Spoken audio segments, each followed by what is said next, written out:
Hello everyone, welcome back to KSM 3413 Statistics 1. In this video, I'm going to share about hypothesis testing. So what is hypothesis testing? It is a method that we use sample data to evaluate an assumption or a hypothesis about a population. So we usually, when we start to do a research or we wanted to conduct a study, we always hypothesize, we assume a certain outcomes from a study. We usually anticipate what are the possible things that could happen or could occur from the study. Okay, so we hypothesize about the population or the outcome for the population. So that for that, what we do is we do not study the entire population. Instead, we subset or we select samples to make inferences about the population. So that is what we will be doing in the next couple of weeks, is testing hypotheses from different statistical approaches, because we would like to see if there is any differences, if there is any relationship. So all these things are being tested using the sample to infer about the population. So let's say that you're interested in studying about elderly people, and one of the biggest concern with them is they have this memory issues. So what you did was did a search, and then you found that if you eat banana more, your memory power could increase. So what you did was, okay, there are a lot of research, and they have said that average elderly person's memory power is 80 with a standard deviation of 10. And as a researcher, you would like to see if the banana does make a difference in their memory power. Can it increase? So what you did was, a researcher collected 25 elderly participants and gave them banana to eat for 4 weeks and tested their memory power. So this is generating the hypothesis. How do you actually come up with the hypothesis? So as I said, the scenario was, you would like to see if this eating banana can help increase the memory power of these elderly people. So you would like to know, you will need to study that. So what you do is, you cannot study the entire elderly people. So what you do is you sample. Okay, so in this example, I'm just taking 25 participants. So you take 25 elderly people and you give them banana to eat for 4 weeks. After that, you compute their memory power. So what would be the results? What would you hypothesize? What will be your assumptions? There are actually two assumptions that you can get. Either there will be no change in their memory power, or there could have been a change. If there is no change, what does that tell? Eating banana doesn't make any difference in your memory power. And in actually what it means, we already know the population's mean or memory power is 80, right? It is 80. So if there is no change, meaning the sample's mean and also the population's mean is the same. Okay, because there is no change meaning same. Okay, so that is what we call it as null hypothesis. Okay, so in null hypothesis, we say that there is no difference or there is no relationship in the mean of population to the mean of the sample to the mean of the population. Basically, they are the same. So that could be one possible outcome. So thinking of that, how do you write the hypothesis? So we use the null hypothesis. You say that null meaning no differences. It is the same. Okay. The second one is, the possible results that you can get is, there could have been a change. There could have been a different value for the memory power after eating banana. So that is what we call as alternate hypothesis. So when you say there is no differences in the memory power on the null hypothesis, what will be the alternate one? there is differences between the population and the sample means. And there is also a directional hypothesis. Okay, when you say there is a change, the change can be positive or negative. Meaning the change can be, memory can increase. If it increases, it is a positive change. If the memory decreases, that is a negative change. Right, so we actually don't know because you are testing it out. We know that average is 80 for a person, a memory power, but when you eat banana, maybe it can bring it down. It can reduces your memory or it can increases your memory power. So that is what we mean by directional hypothesis. So in statistics, we would like to look into or test the null hypothesis. Meaning we want to test if the mean of the sample is same as the population or not.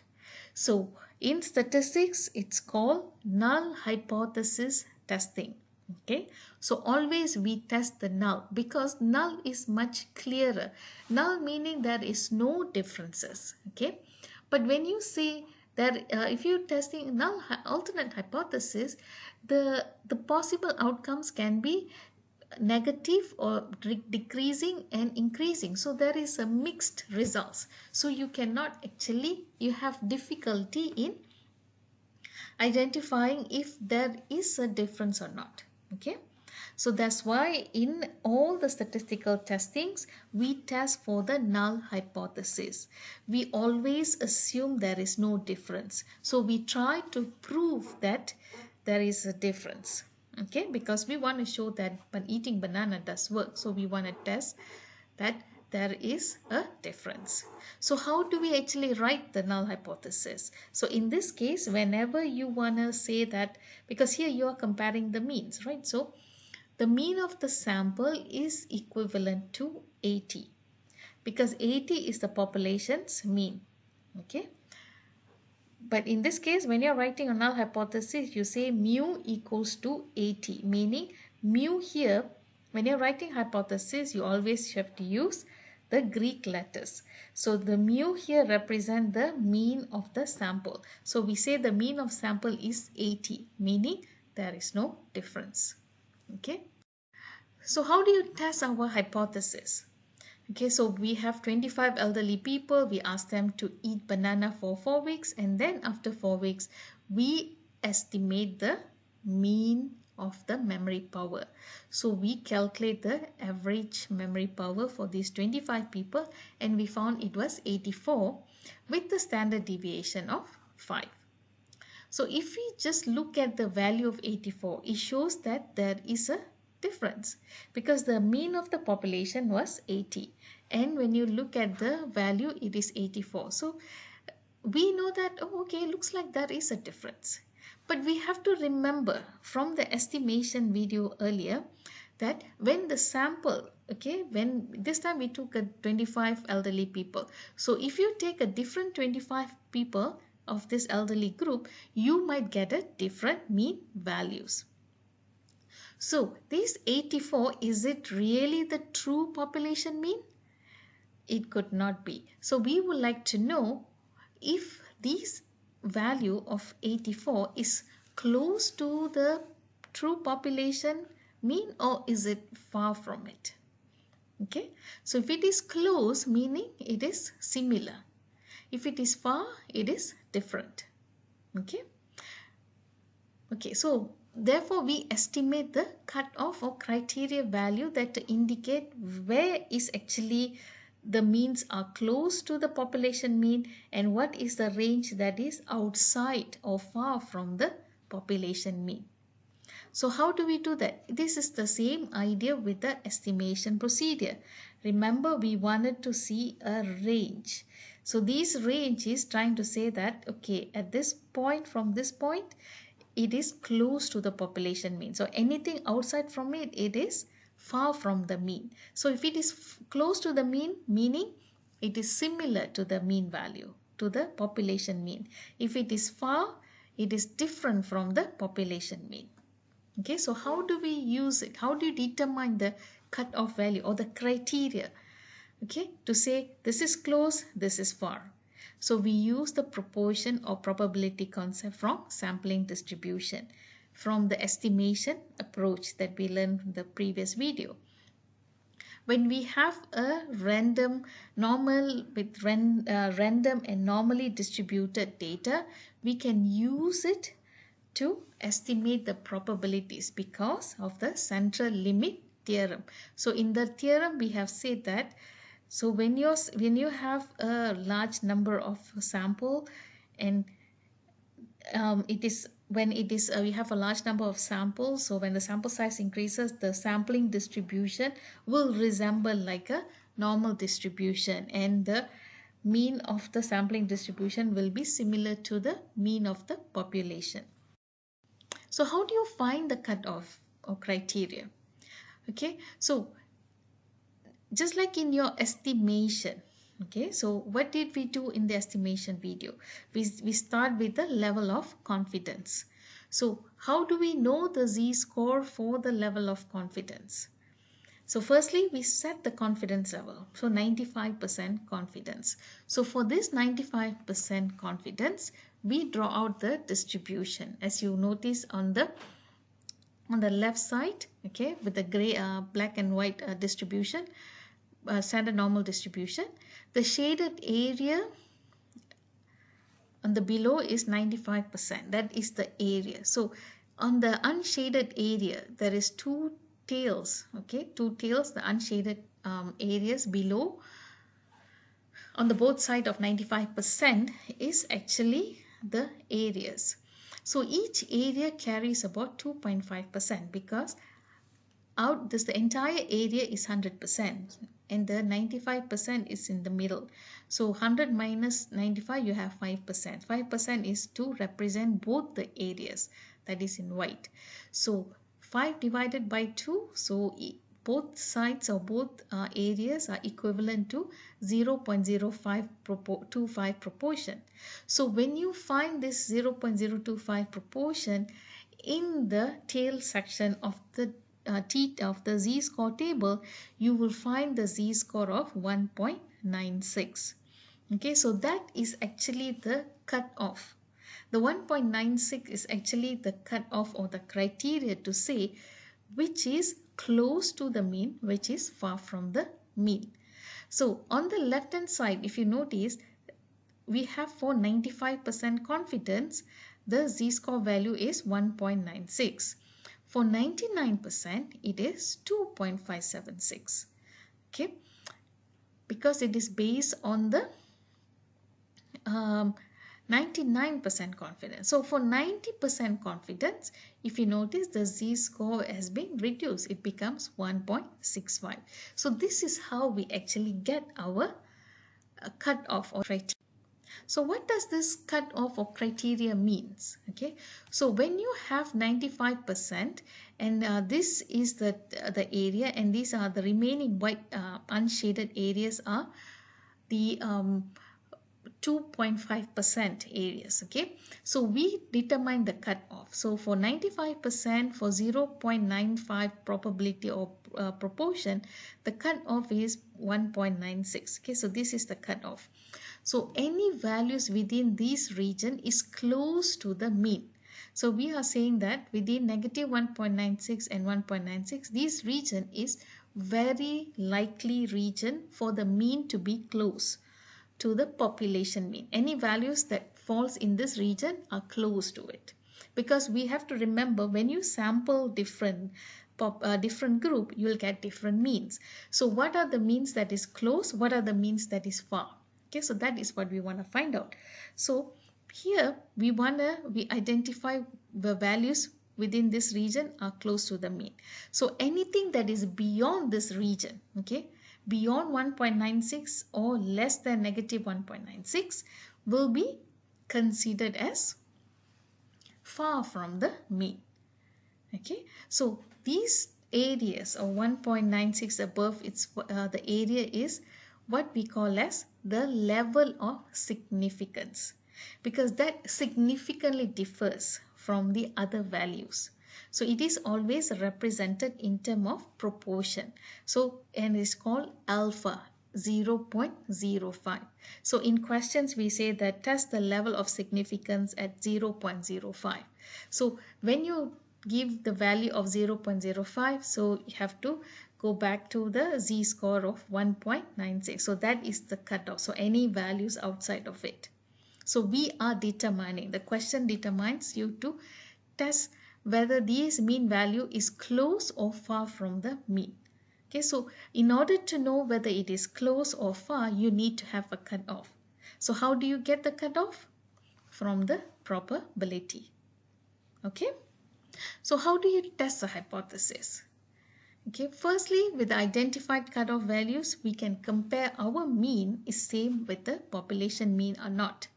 Okay, so first step is you have to set the level of confidence. Generally, this level of confidence will be given in the questions or will be mentioned.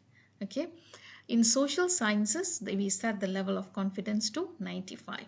If it is in medicals, we want to be very, very precise, so it becomes 99%. So second is determine the z-score associated with the level of confidence. Okay, so for 95% confidence, the z-score associated with it is 1.96. Now in step 3 is we have to convert. Remember our scores are in the raw score. Okay, we have a raw score. So what we have to do is we have to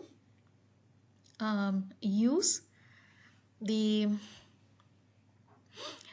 z-scores to we have to use the raw scores to transform it into a z-score, because our cutoff z-score was our cutoff value are represented in z, so we have to convert our raw scores into z-score.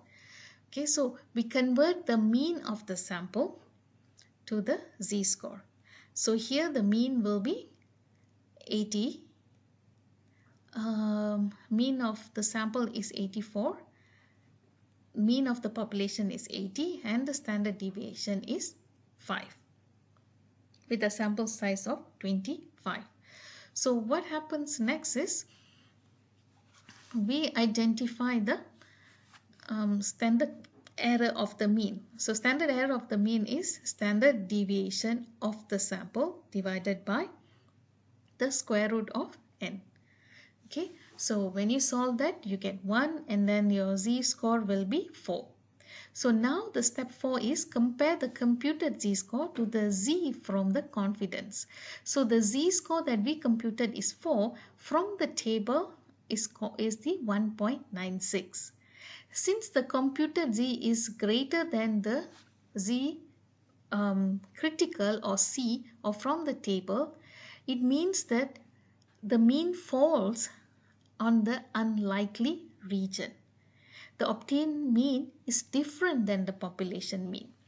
Okay, so remember 1.96 is the cutoff that we have set. We say that anything that within this range is similar to the mean. If any value, any z-scores that is above 1.96, meaning they are different, they are in the unlikely region. They are in this white region. So what does this white region says? It says that they fall, their mean is different than the population mean. If it is less than 1.96, okay, so it will fall in this shaded green area. So if this green area, meaning the means are the same. If it is falls in the white region, means it is different than the mean. Okay, so step 5 will be answer the hypothesis and the question. So what do we say? What was our hypothesis? There is no difference between the mean of the sample and also the population. So how did we write it? We say that the mean of the sample is equivalent to 80. So once we want to answer it, firstly you have to say whether you accept or you reject the null. So in this case, we fail to accept. Fail to accept meaning we reject the null. When you reject the null, meaning you say there is a difference. That means it is not equivalent to 80. Right? So what does it mean? You have to make interpretation. You have to answer the question. what was our research question? Eating banana can increase memory power or not? So when it is not 80, when we found that from the sample we get the mean of memory power is 84 and it is different than the population, meaning eating banana does increase people's memory power. So it is when you're testing for hypothesis, what we are doing is pretty much finding whether this value that we get from the sample, is it close to the population or is it far? Okay, is it something that similar to the population or is it different? When it is different, meaning that an experiment or testing that you have done had made an effect or impact on the results. So in this case, eating banana, you tested whether banana can increase memory power and it shows it does. So the idea here is when you're doing hypothesis testing, what we're doing is firstly we have to identify the cutoff. We want to say where do we say it is different, where we say that is same to the mean. Okay, so that cutoff is important. So what that cutoff is in the z-score format. So what we have is the raw score. The mean is a raw score. So we have to convert it into a z because we want to make comparison between the z to the z. Okay, so that is why the z that we get from the table is called the z critical, C. Okay, there is a C, subscript of C. So 1.96. So this is being used to make comparison. Okay, so we want to know in which region, the likely or unlikely region that you fall. Does your mean sample fall? Okay, so the unlikely regions are the white regions. So if values are greater than the cutoff, meaning they are different, or less than that particular value, it is different. But if it is less than 1.96, okay, if it is within that range, 95% confidence, that means it is close to the population mean. That means there is no difference. Okay, so I hope it was clear. Thank you.